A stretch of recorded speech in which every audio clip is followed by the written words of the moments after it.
नमस्कार। देश देशांतर में आपका स्वागत है। मैं हूं कुर्बान अली। आज से 10 वर्ष पहले शुरू की गई दुनिया की सबसे बड़ी रोज़गार गारंटी योजना यानी मनरेगा को भारत में रोज़गार उपलब्ध कराने की दिशा में एक बड़े क्रांतिकारी कदम के रूप में देखा जा रहा है। ताज़ा आंकड़ों के मुताबिक इस योजना के लागू होने के बाद से देहाती इलाकों में ग्रामीण मजदूरी और गरीबी पर सकारात्मक असर पड़ा है। गाँव में रोज़गार के लिए पलायन रुका है। महिलाओं और अनुसूचित जाति जनजातियों का सशक्तिकरण हुआ है। आधारभूत ढांचे का विकास हुआ है। उत्पादन क्षमता और संस्थानिक क्षमता बेहतर हुई है और इस कार्यक्रम की वजह से स्त्रियों और पुरुषों के न्यूनतम मजदूरी के अंतर में भी कमी आई है तथा महिलाओं को इसकी वजह से न्यूनतम मजदूरी के लगभग बराबर मजदूरी मिलने लगी है। महात्मा गांधी राष्ट्रीय ग्रामीण योजना देश की नीतियों में एक बुनियादी बदलाव दर्शाती है और रोज़गार के नीतिगत प्रावधानों के बरक्स देश के देहाती इलाकों में मजदूरों को 100 दिन के रोज़गार को संवैधानिक अधिकार दिया गया है। हालांकि अभी तक औसतन हर व्यक्ति को 100 दिनों से कम ही काम मिल सका है। लेकिन दिलचस्प बात यह है कि एनडीए सरकार ने सत्ता में आने के बाद शुरू में इसकी आलोचना की थी और प्रधानमंत्री नरेंद्र मोदी ने इसे कांग्रेस की विफलताओं का जीता जागता स्मारक बताया था, पर साथ ही इस योजना को जारी रखने की बात भी कही थी। अब सरकार ने इसका स्वागत करते हुए कहा है कि पिछले एक दशक में इस योजना की उपलब्धियां राष्ट्रीय गर्व और उत्सव का विषय है। देश देशांतर में यही विषय है आज हमारी चर्चा का, जिसमें मेरे साथ हैं भारतीय जनता पार्टी के राष्ट्रीय प्रवक्ता गोपाल कृष्ण अग्रवाल, कांग्रेस प्रवक्ता मोहम्मद अली खान, सामाजिक कार्यकर्ता निखिल डे, जेएनयू में प्रोफेसर रवि श्रीवास्तव और हमारे वरिष्ठ सहयोगी अरविंद कुमार सिंह। आप सभी का स्वागत है। सबसे पहले मैं प्रोफेसर रवि श्रीवास्तव आपसे शुरुआत करना चाहूँगा कि ये जो योजना जो 10 साल पहले शुरू की गई थी, हालांकि इसमें काफ़ी खामियां भी गिनाई गईं और भ्रष्टाचार के भी कुछ आरोप लगे, लेकिन इसे एक बड़े क्रांतिकारी कदम के तौर पर देखा जा रहा है। आपका क्या मानना है? ये मैं समझता हूँ कि बहुत ही महत्वपूर्ण योजना है और जैसा आपने बहुत संक्षेप में जितने बिंदु थे आपने उनको गिनाए वो बिल्कुल सही हैं।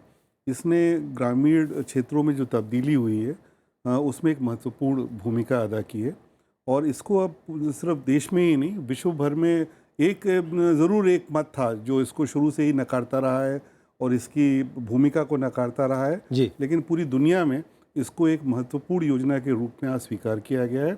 इसकी निश्चित रूप से कुछ कमजोरियां रही हैं, आज भी कमजोरियां हैं और उन कमजोरियों को दूर किया जाना ज़रूरी है, लेकिन इसके बावजूद ये बहुत अच्छी बात है कि आज सरकार इसके 10 साल को कर रही है। जी, निखिल डे साहब, आप इस योजना के बारे में लगातार लिखते रहे हैं, बात करते रहे हैं, इसमें जो खामियां हैं उनको भी गिनाते रहे हैं।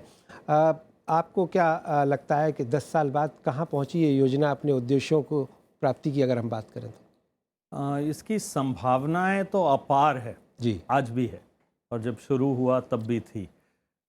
वहाँ उन संभावनाओं के पास भी नहीं पहुंची है, लेकिन जितना हुआ है वो शायद ही और किसी योजना के तहत भारत में, आज़ाद भारत में हो पाया है और ये हमें लगातार गाँव में घूमते हुए दिखता है।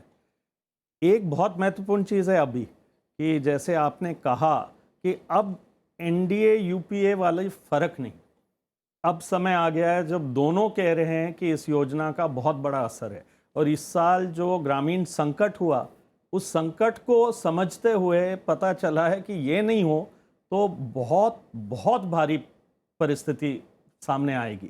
तो संकट के दौरान तो ये बहुत काम आता है, दूसरे समय भी काम आ सकता है, लेकिन अब जब सबकी एक सहमति, एक राय बनी, जब पास हुआ ये कानून तो एक भी वोट विरोध में नहीं था। पूरा पार्लियामेंट, दोनों हाउस सामने आए और उन्होंने कहा इसको ला रहे हैं। अब वो स्थिति आ गई है पब्लिक डोमेन में भी, तो अब कम से कम इस योजना का एक चीज़ है कि इसमें पैसों की कमी नहीं होनी चाहिए। पैसों की कमी करे तो पूरी की पूरी योजना ठप हो जाएगी। उस पर मैं आऊँगा। गोपाल अग्रवाल साहब, आपकी पार्टी शुरू में इसकी आलोचक थी।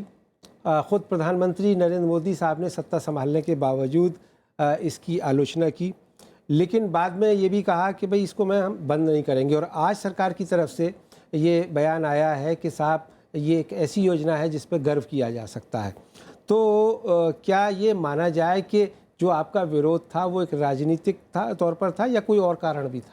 नहीं देखिए, इसके ऑब्जेक्टिव से कभी विरोध नहीं किया। जैसे अभी डे साहब ने बताया कि पूरे पार्लियामेंट ने सबने समर्थन करके ही इस बिल को पास किया, तो हमारी पार्टी ने भी इसको समर्थन किया था।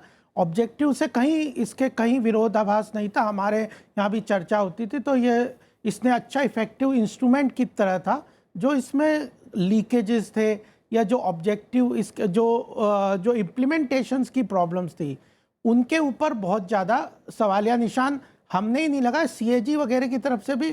सोशल सिक्योरिटी की बहुत सारे स्कीम्स में ये था कि लीकेजेस हैं, टारगेट सही नहीं है और भ्रष्टाचार का बहुत ज़्यादा उसमें बीच में मिश्रण सा हो गया है। वही एक प्रॉब्लम था और हमें लगता है कि सरकार ने फोकस करके इसको कहीं भी इसीलिए नहीं भी ख़त्म भी नहीं किया, और इसको बजट एलोकेशन जो इवन चिदम्बरम साहब ने कम किया था, जिसको जयराम रमेश जी ने बड़ा स्ट्रांगली ऑब्जेक्ट किया था कि 40,000 करोड़ से आपने 33,000 करोड़ करके इसका बजट प्रोविज़न काफ़ी गलत बात उन्होंने ऑब्जेक्शन की थी, तो उसको फिर से उसको बहाल भी किया और इंक्रीज़ भी किया। मोहम्मद अली खान साहब, कांग्रेस प्रवक्ता हैं आप, आपकी पार्टी भी इसका जश्न मनाने वाली है, ऐसी खबरें आ रही हैं।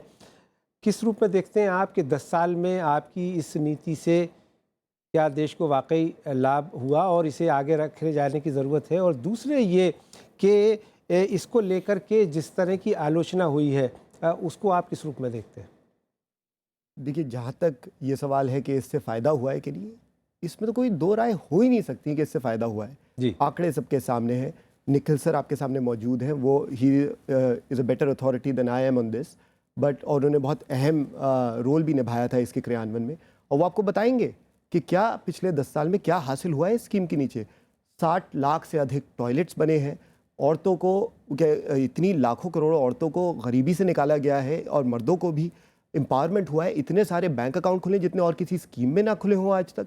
इस बात में तो कोई दो राय हो ही नहीं सकती कि ये एक कामयाब स्कीम है। देखिए, इम्प्रूवमेंट की हमेशा गुंजाइश होती है जी। गोपाल भाई बोले कि करप्शन का मुद्दा है, इशू जो जिसे आप भी बोल रहे हैं, मगर मैं एक बात बोलूँगा, देखिए अल्फाज होते हैं, हरकत होती है। शुरुआत में हमने सुना कि मोदी जी निराश थे स्कीम से, कहते थे ये कांग्रेस की फेलियर्स की एक निशानी है, और अब देखिए इसकी तारीफ़ कर रहे हैं। अल्फाज हैं, कल पता नहीं क्या बोले, मगर हरकत। निखिल सर की एक बात पे मैं वापस जाना चाहूँगा, उन्होंने बड़ा सही बोला, इस स्कीम को फंड से मत चोक कीजिए, और आंकड़े दोबारा आपके सामने हैं। देखिए, जब 2014 में स्कीम आखिरी यूपीए से अगर आप मेजर करें कि उनका कितना कन्विक्शन था, किस जोर के साथ वो इसका क्रियान्वयन कर रहे थे, 220 करोड़ रुपीज़ खर्च किए गए थे उस साल में। 220 करोड़ रुपए उस साल खर्च किए गए थे नए अकाउंट्स पे। जी। भाजपा सरकार, एनडीए सरकार जब से आई है, वो नंबर करीब आधा हो गया है। बीजेपी सरकार फंड्स चोक कर रही है। गोपाल भाई भी इस पे इलैबोरेट कर सकते हैं मुझसे बेहतर, मगर ये आंकड़े ऐसे हैं कि या आप मैं कोई भी जाके अभी वेबसाइट पे वेरीफाई कर सकते हैं, क्योंकि नरेगा एक अकेली ऐसी स्कीम है जो ऑलमोस्ट 80% डिजिटाइज्ड है जी। यानी आखिर पैसे तक का हिसाब आपको मिल सकता है। चलिए, हम आंकड़ों के बारे में आएंगे बाद में। मोहम्मद अली खान साहब, आप रहे हमारे साथ। अरविंद कुमार सिंह, आप शुरू से इस योजना, जब से ये बनी, संसद में पारित हुई और लागू हुई, तब से इसको देख रहे हैं। इस पर आपने कई कार्यक्रम भी किए हैं, देश भर में आपने इसके इम्प्लीमेंटेशन को भी देखा है। कितनी सार्थक रही है राज्यों में, अगर ज़मीनी सतह पर बात करें, इसकी कामयाबी की? देखिए कुर्बान जी, जहाँ तक सार्थक का सवाल है, तो पूरे देश भर में ये निश्चित पर एक शायद देश के सफलतम कार्यक्रमों में से एक रही है। लेकिन जैसे कि हमारे और मेहमानों ने कहा, जो सफलता और विफलता की कहानियाँ जो है वो अलग अलग राज्यों में अलग अलग स्थिति है। खासतौर पर जब भ्रष्टाचार की बात आती है तो वो उन राज्यों में सबसे ज़्यादा है जहाँ हर योजना में भ्रष्टाचार होता है।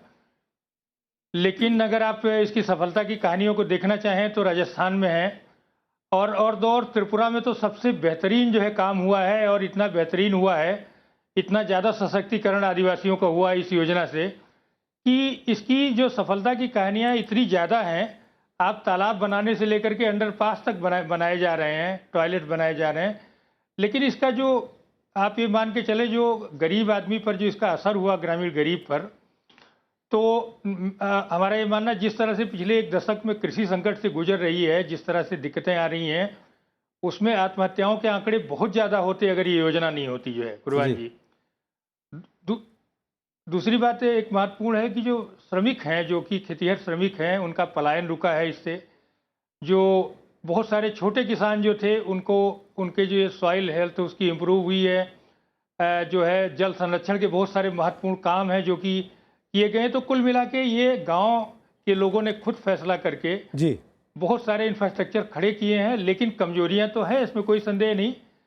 जी ठीक है। मैं आता हूँ आपके पास में। रवि श्रीवास्तव साहब, अभी हमने इसकी कामयाबी की दास्तान सुनी, अब इसकी जो कमियां हैं उस पर भी हम थोड़ी चर्चा करना चाहेंगे और आपसे समझना चाहेंगे कि इस योजना को किस तरह से बेहतर बनाया जा सकता है, क्योंकि ये जो बात कही गई थी और कानून बनाया गया है, संवैधानिक अधिकार है, इतना शायद मौलिक काम आज़ादी के बाद से हुआ नहीं।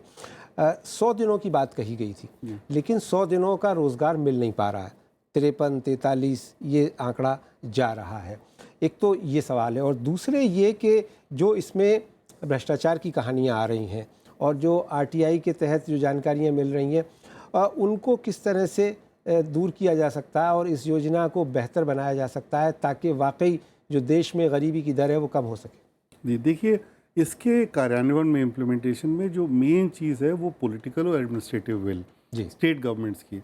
और आप देखेंगे कि जिन स्टेट गवर्नमेंट्स ने इसको सक्सेसफुली इम्प्लीमेंट किया है वो बीजेपी की भी रही हैं, कांग्रेस की भी रही हैं, अन्य पार्टियों की भी रही हैं। तो पार्टी का इससे कोई मतलब नहीं रहा है अगर उनके में पॉलिटिकल विल उन्होंने दिखाई है।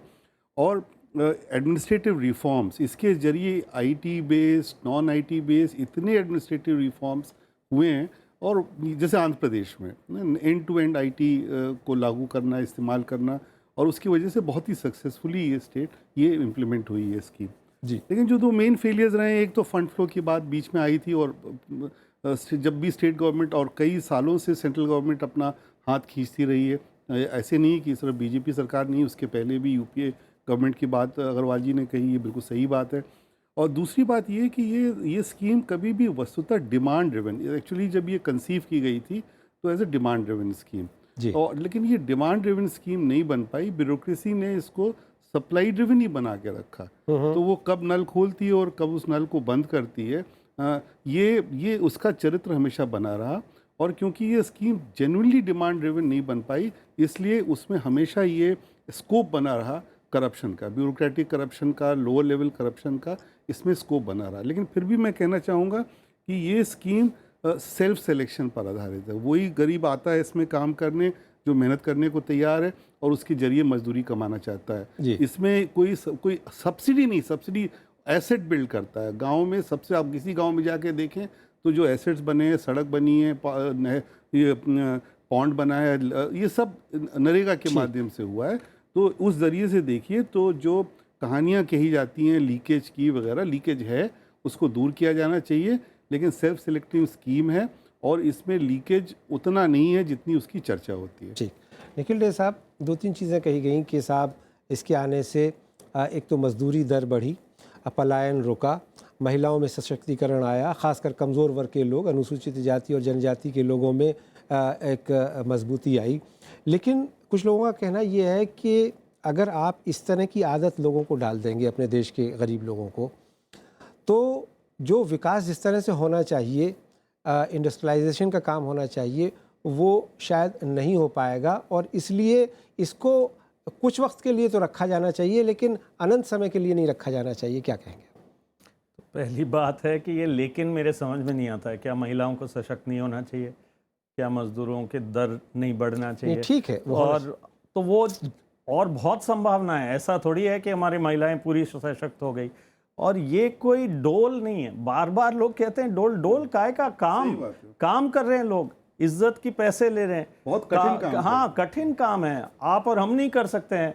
और उसके लिए न्यूनतम मजदूरी भी नहीं मिलता है और उसमें कटौती होता है। आज की तारीख में राजस्थान में 173 का रेट है नरेगा का, 112 मिल रहा है एवरेज। क्यों? क्योंकि कटौती आ रही है, काम नहीं किया।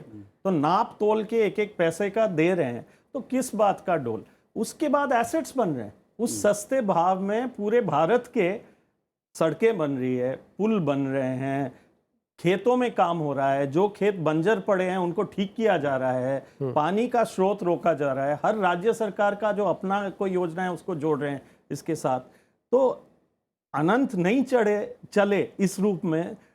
सुधार होना चाहिए, लेकिन नहीं चले तो दिक्कत आएगी, मुझे तो लगता है। डिमांड ड्रिवन स्कीम है, हाँ, तो अपने से कम अगर डिमांड ड्रिवन रहेगी तो ये चर्चा एक बहुत अजीब, वो उसकी मानसिकता कहाँ से आती है इस चर्चा की, कि ये कोई डोल है और ठीक है थोड़े दिनों के लिए आपने डोल दे दिया, अब इसको बंद कर दो। वो मानसिकता ही गलत है, वो समझ ही गलत है। ये डोल वाली स्कीम नहीं है। इसकी जगह जो डायरेक्ट बेनिफिट ट्रांसफर की कई सारे बात कर रहे हैं, वो डोल है, वो सीधा बैंक में पैसे डालो। ये काम करके पैसा मिले और उसके बाद लोग तय करें। और अगर काम जब नहीं मिलता है तो जो पैसा दिया जाता है उसको लेकर के भी काफी दिक्कतें हैं। उसमें तो मिलता ही नहीं है साहब, उसके तो बिल्कुल नहीं के बराबर होना चाहिए। कानून में है, कानूनन हक है, मैंने काम मांगा, 15 दिन में काम नहीं मिला तो मुझे अनएम्प्लॉयमेंट अलाउंस मिले, और वो तो एक पेनल्टी लगेगा, लेकिन क्योंकि पेनल्टी लगेगा वो लोग देते नहीं है। तो इसमें समस्याएं हैं स्कीम में, भ्रष्टाचार के लिए। और किसी कानून में दुनिया में सोशल ऑडिट नहीं है। यहाँ जिन राज्यों में हुआ है बहुत बढ़िया स्थिति बनी है, पूरा रास्ता दिखा सकता है कि सोशल ऑडिट एजुकेशन में, हेल्थ में, सब में करें।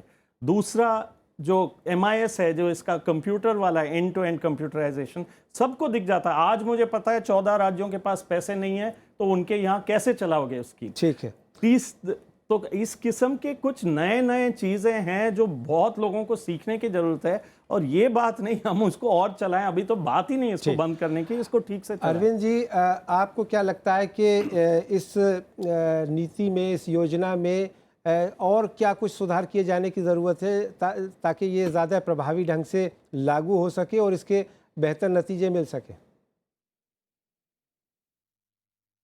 देखिए, जो निखिल जी ने जो बातें कही हैं, कुर्बान जी, मैं उसी को आगे थोड़ा बढ़ाऊंगा। देखिए, ये अभी जो है इस योजना में समय के साथ कई लचीलापन आया है, और आज जो है ग्रामीण जो प्रशासन से जुड़े जो लोग हैं, गांव के लोग हैं, वो इस योजना के माध्यम से सक्षम हो पाए हैं कि वो अपनी ज़रूरत की क्या चीज़ें बना सकें, क्योंकि उनके पास संसाधन है और लोग हैं।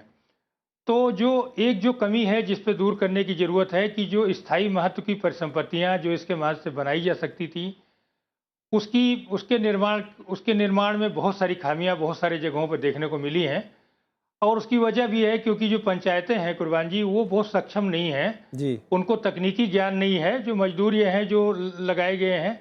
तो हालांकि ये जो है NDA सरकार ने कहा है कि वो जो है उसके माध्यम से करीब 18 लाख के करीब जो है नौजवानों को कौशल विकास से जोड़ेंगे, और वो आगे चल करके शायद वो मनरेगा के लिए और बड़े एसेट बने। तो अभी वो तकनीकी तौर पर जो सक्षम बनाने की ज़रूरत है ग्रामीण समाज को, वो उनको जो है मुझे लगता है कि ये इस दिशा में ज़्यादा महत्व देने की ज़रूरत है। अन्यथा इस योजना में जो है जिस गति से चल रही है, जिस तरह के सुधार किए गए हैं हाल के समय में, वो बेहतर हैं और उस पर काम करने की और ज़रूरत है। ठीक है गोपाल जी, अब जबकि इस पे राजनीतिक विवाद ख़त्म हो गया है कि ये सही है या गलत है, क्योंकि एक कंसेंसस हो गया है कि एक अच्छी योजना है, कारगर योजना है, सरकार की तरफ से जो बयान आया है उसमें स्वागत किया गया है, उसमें गर्व करने की बात कही गई है। तो अब इस योजना को आप और बेहतर ढंग से क्रियान्वित कर सकें, इसके लिए आप क्या सोच रखते हैं, क्योंकि आप भारतीय जनता पार्टी के आर्थिक प्रकोष्ठ के भी अध्यक्ष हैं और अर्थशास्त्र को भी अच्छी तरह से समझते हैं?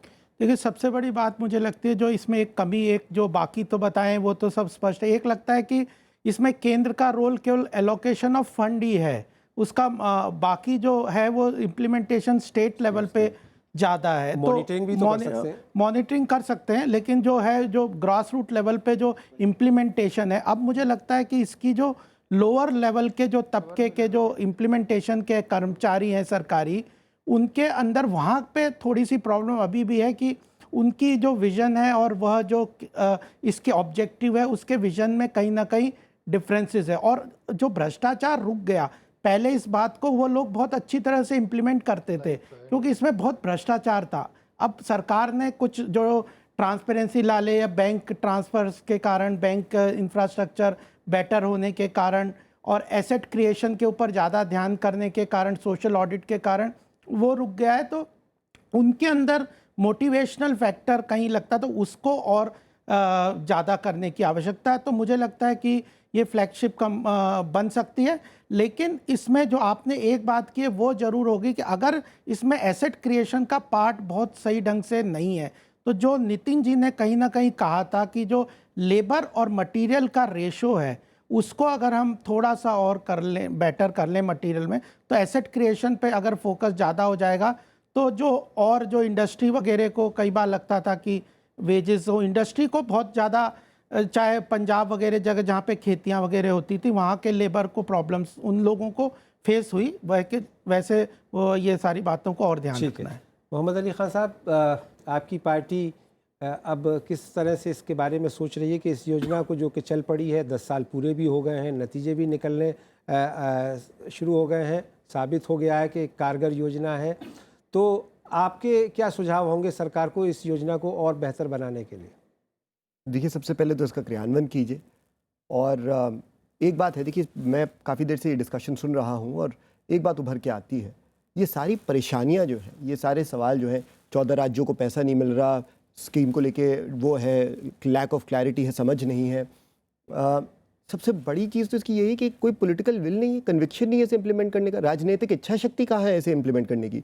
1 साल पहले हमारे प्रधानमंत्री जी इसकी आलोचना कर रहे थे, 1 साल बाद इसकी तारीफ कर रहे हैं। अब तो हो गया ना, अब नहीं, तो सुनिए मेरी बात, कंसेंसस इमर्ज हो गया ना। मेरी बात सुनिए, कंसेंसस इमर्ज हो गया, मगर ये अल्फाज हैं, ये लफ्ज़ हैं, इनका क्या महत्व है? मैं बोलता हूँ, देखिए बीच में आप ये लोग ये लाए कि लेबर को कम करो, उसकी एसेट वैल्यू बढ़ाओ। अरे ये लेबर इंटेंसिव स्कीम है, इसमें लेबर का जो रोल है वो बड़ा अहम है, आप उन्हीं के लिए बनवाइए ये स्कीम।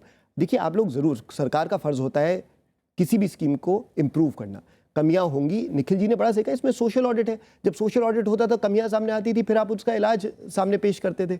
देखिए, जब तक आप लोग इसे सीरियसली, गोपाल भाई से पर्टिकुलरली मेरा ये वो है सजेशन, जब तक आप लोग सीरियसली नहीं लेंगे, जब तक आप ओनरशिप नहीं लेंगे इस स्कीम की और इसे वो इज्जत नहीं देंगे जिस इज्जत और महत्व के साथ ये बनाई गई थी, तब तक ये परेशानियाँ जारी रहेंगी।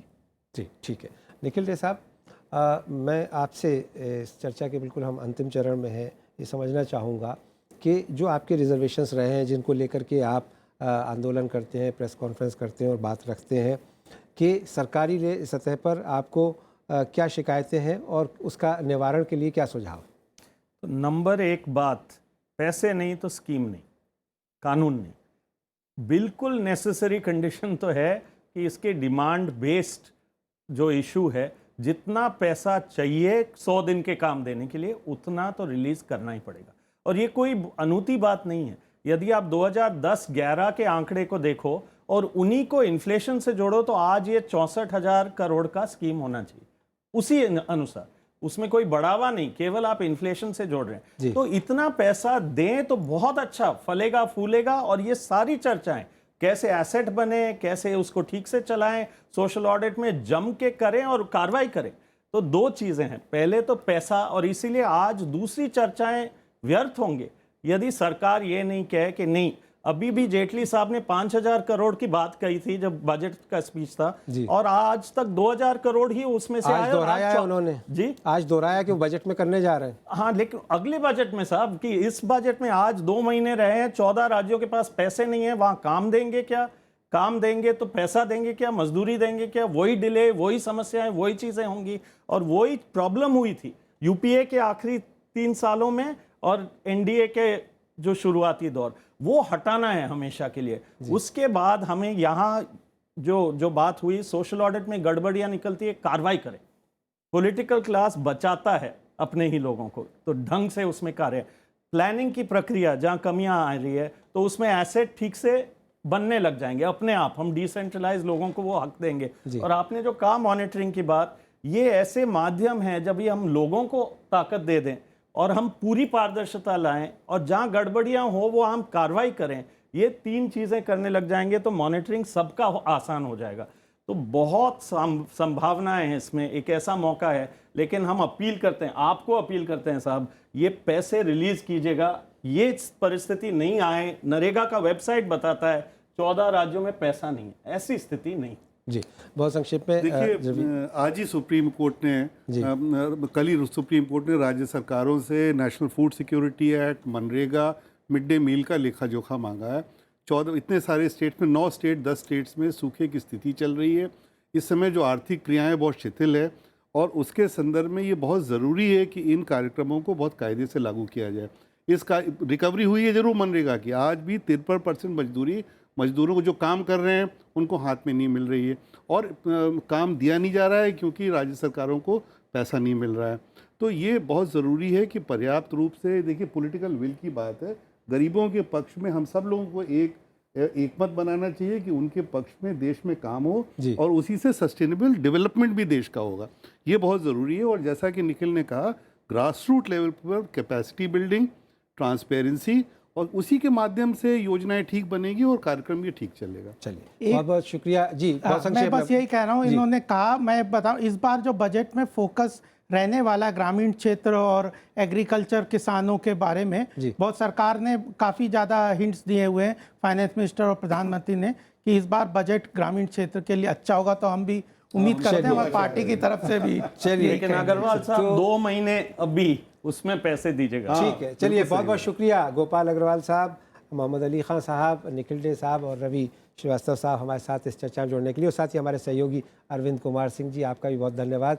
तो ये बहुत कम होता है हमारे कार्यक्रमों में, आमतौर पर ये देखा गया है कि किसी बात को लेकर के एक आम सहमति बने, कंसेंसस हो, और हमारे सारे मेहमानों का ये कहना है कि ये कामयाब योजना है मनरेगा, और इसे लागू किया जाना चाहिए बेहतर ढंग से, और इसको जारी रहना चाहिए, और ज़्यादा से ज़्यादा इसके लिए संसाधन और पैसा जुटाया जाना चाहिए। देश देशांतर में मेरे साथ इतना ही। नमस्कार।